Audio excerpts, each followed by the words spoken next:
voltamos e nesse bloco vamos falar sobre alimentação. Será que os hábitos alimentares, eles podem interferir na nossa audição? Bom, para esclarecer melhor esse assunto, é claro que é uma profissional, que é a nossa nutricionista Patrícia Vieira, formada pela Faculdade Federal de Viçosa, com especialização pela Unifesp e com experiência em atendimento clínico de jovens, adultos e gestantes de alto risco. Tudo bem, Patrícia? Tudo jóia. Obrigada mais uma vez por estar aqui com a gente no Beleza em Foco. Eu que agradeço. Eu quero até aproveitar os internautas para mandar suas perguntas. A nossa entrevistada está aqui para tirar todas as suas dúvidas e no final do programa você concorre àquele kit muito legal, muito especial, feito com todo carinho pelos nossos patrocinadores, ok? Estou esperando, viu, internautas? Doutora, hábitos alimentares podem interferir na audição e no equilíbrio? A alimentação ela vai interferir em que sentido? Nós temos no ouvido interno o nosso equilíbrio estático, ou seja, o equilíbrio quando nós estamos paradas. E aí, dependendo da sua alimentação, se você tiver algum problema de saúde, tipo diabetes, você pode começar a sentir tonturas, que aí é quando esse equilíbrio está alterado.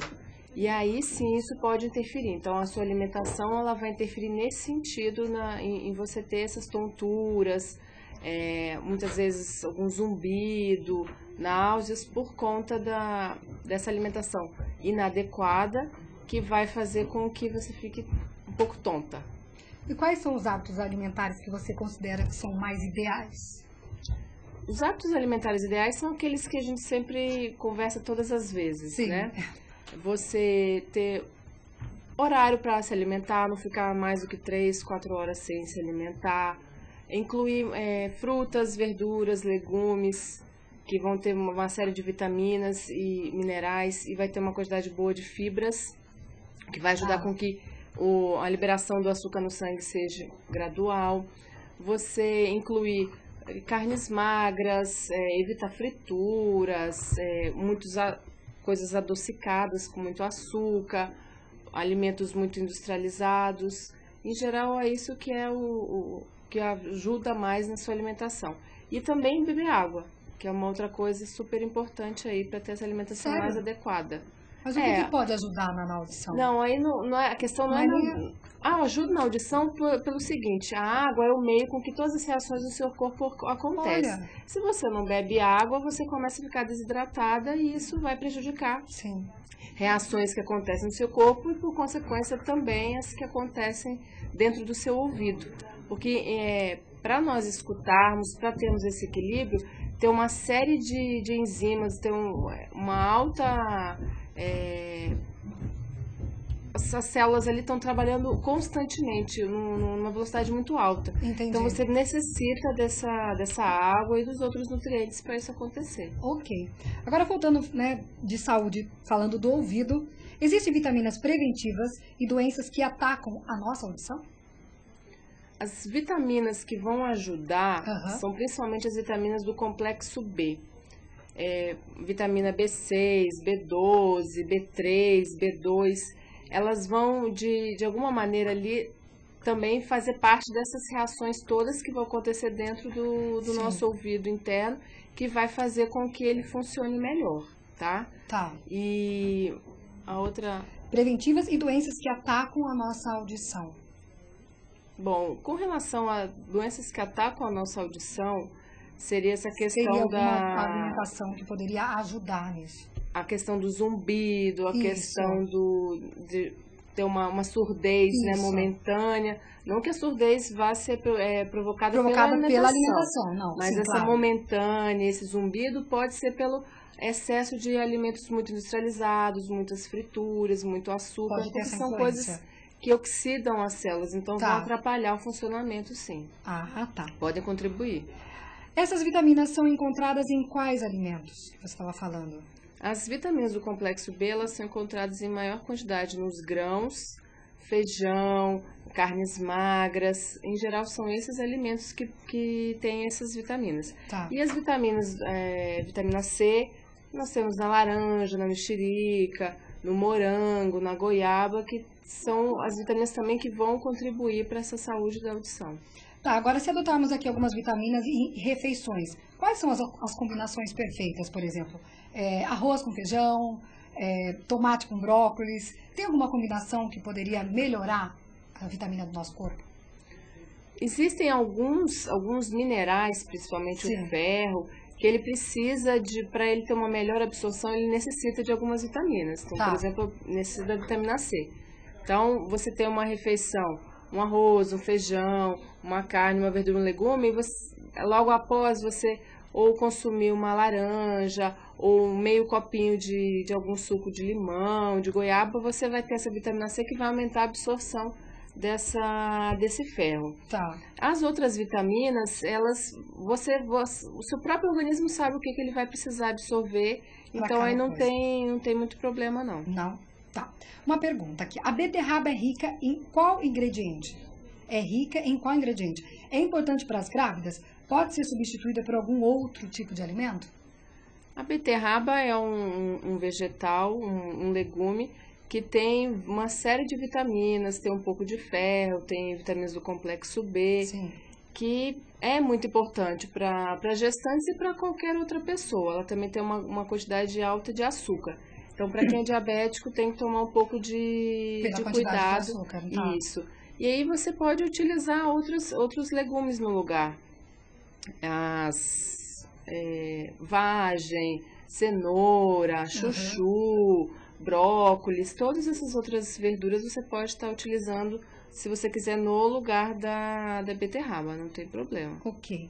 Agora uma outra pergunta. É possível substituir água por frutas? Frutos que contenham, por exemplo, coco, melancia, é possível substituir? Ou realmente a água é a água e é imbatível? A água, com certeza, é o principal. Tá. Não há nada que substitua a água. Mas, por exemplo, se eu estou nesse período mais quente do verão, eu quero beber alguns sucos, eu posso utilizar água de coco, eu posso estar usando o suco da melancia, suco de abacaxi e de outras frutas, com certeza. Tá. Porque as frutas, elas têm uma quantidade de água. Então, isso já vai suprir um pouco da sua necessidade. Mas é claro que sempre vai precisar complementar com a água mesmo. E se eu sou, por exemplo, uma pessoa que estou precisando emagrecer, não adianta eu querer substituir a água pelo suco das frutas, porque as frutas, elas têm calorias. Então, se eu consumir em excesso, isso pode levar eu aumentar o meu peso por conta disso. Tem que tomar um pouco de cuidado que a água acaba ainda sendo mais saudável e não tem caloria. Isso. E se eu sou uma pessoa diabética, também não dá para ficar consumindo em excesso suco de frutas, porque as frutas têm o açúcar dela que vai para o nosso sangue e vai descontrolar também. Com certeza, é verdade. Agora, assim, se aprofundando um pouco mais no assunto. No caso das gestantes, com orientação a uma alimentação saudável, no caso delas, pode ser considerada uma medida preventiva contra uma possível surdez do bebê, por exemplo?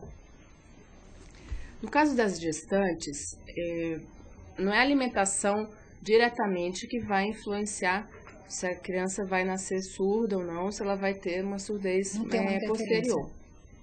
Mas o que interfere a alimentação é como que esse bebê vai nascer. Se ele vai nascer prematuro, se ele vai ter baixo peso. Esse tipo de causa pode levar a uma surdez. Então, por isso é necessário ter uma alimentação balanceada sempre durante a gestação, para garantir a mãe tá bem, para ela poder estar passando os nutrientes necessários para o desenvolvimento do feto. Tá. Então, isso pode ser uma medida. E outra coisa também é avaliar a questão de outros problemas de saúde, como rubéola, toxoplasmose, são doenças que a mãe, a gestante, pode ter. Que pode levar a uma má formação nesse feto, que pode levar a uma surdez. Então, sempre tem que estar de olho nesse tipo de coisa. Fazer o pré-natal, corretamente, todos os meses, bonitinho, com obstetra, tudo certinho. Ok. Agora tem uma pergunta aqui, uma outra pergunta é: bebidas ricas em sódio, muito usadas pelos atletas, tem algum risco pelo alto teor de sódio? Em relação à surdez? Ela está muito relacionada à surdez, porque ela falou: as bebidas são ricas em sódio, muitas usadas pelos atletas. As bebidas que os atletas costumam usar são aquelas bebidas carboidratadas, né? São as bebidas que têm uma quantidade maior de carboidrato pela glicose que eles necessitam pelo exercício. E juntamente tem também mais minerais, tem potássio, tem sódio. O excesso de sódio, ele ajuda na retenção de líquido, então não é muito legal.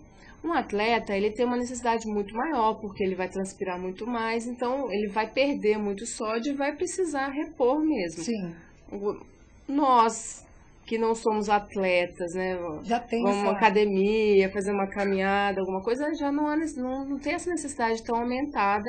Então é melhor tomar um pouco de cuidado, porque ao invés de ajudar, você pode aumentar seu peso, pode prejudicar outras coisas, porque você vai ter um desbalanceamento desse sódio no seu organismo que pode provocar alguns problemas. No caso deles, que são atletas e gastam muita energia para um propósito, repor, é diferente, isso. né?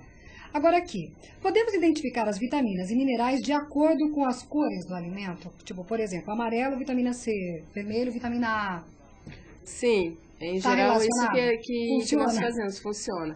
Então você sempre observa a vitamina A, aonde ela tem maior quantidade, naqueles alimentos que são mais avermelhados, mais meio alaranjados. Tá. Você vê a cenoura, manga, você vê na melancia e também, aí não tem muita relação, mas nas folhas verdes escuras também tem. Tem vitamina A? Isso. A vitamina C, você vai mais para os amarelados. Que aí você tem abacaxi, você tem a laranja, você tem o limão. Existem algumas exceções. Isso, com certeza. Mas em geral você pode fazer um pouco dessa associação. Porque às vezes a gente está em casa e fala, qual vitamina será que tem, né? Como é que a gente pode associar ou até identificar, né, de certa forma, qual vitamina tem? Por isso que é interessante essa pergunta. Aí a dica, eu acho que assim, fazer um prato colorido.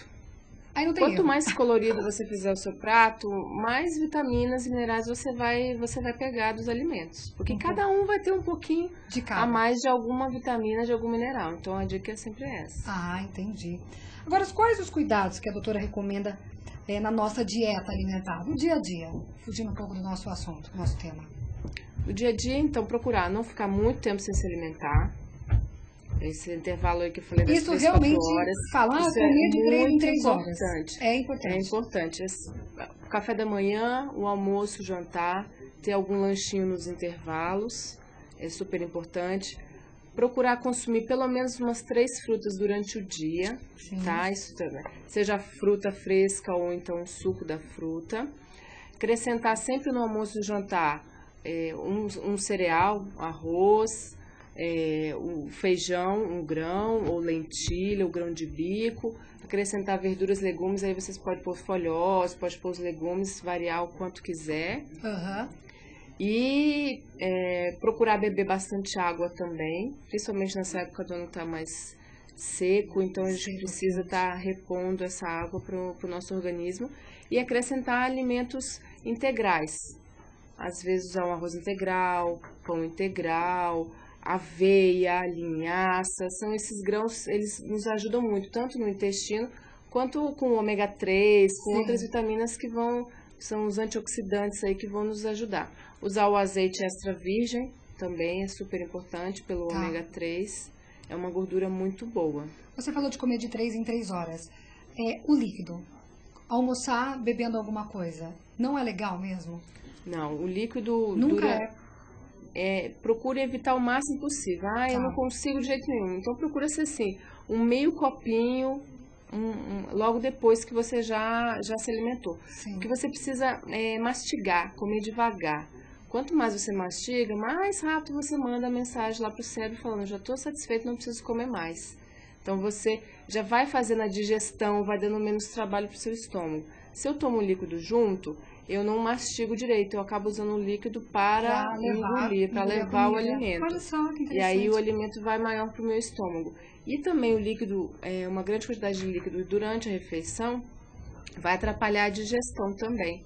Muito do alimento ali vai embora junto com aquele líquido e não dá tempo do seu estômago fazer uma pré-digestão.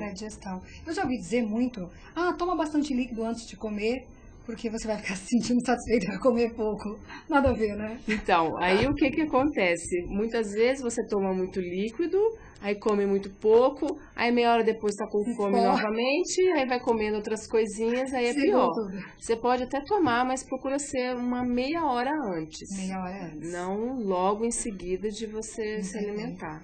Tá bom, doutora Patrícia. Obrigada mais uma vez pela participação. Eu que agradeço. O tema como eu sempre digo, alguns temas são mais fáceis, outros são mais limitados, mas acho que deu pra gente conversar bastante. Obrigada pelos internautas, pelas perguntas, por estar mandando. A gente vai continuar no próximo bloco ainda, então continue mandando. Gostaria de deixar o seu contato, o seu e-mail? Vocês podem acessar o blog www.patricianucci.wordpress.com. Mandam lá que ela responde para vocês, viu? Ela tá sempre Com certeza. Obrigada, doutora. Nada. E no próximo bloco nós vamos falar sobre moda, brincos, tamanhos, estilos. O que você acha? Eu tenho certeza que você vai adorar porque tá imperdível. Eu espero você.